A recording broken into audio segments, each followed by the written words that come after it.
Catherine Bernardo update during IB Day ni Catherine sa IB This was Clinic. my first time trying this machine. Actually, it's very tolerable.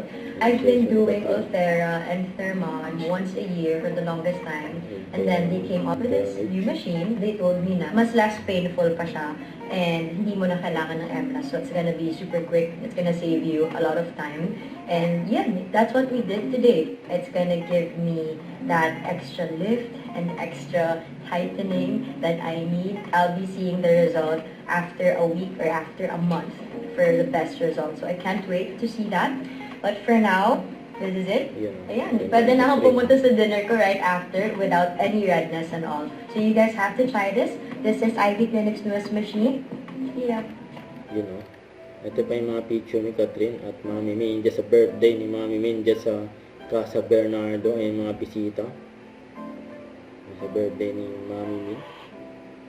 Belated happy birthday. Ay sa siyempre family Bernardo sa Casa Bernardo.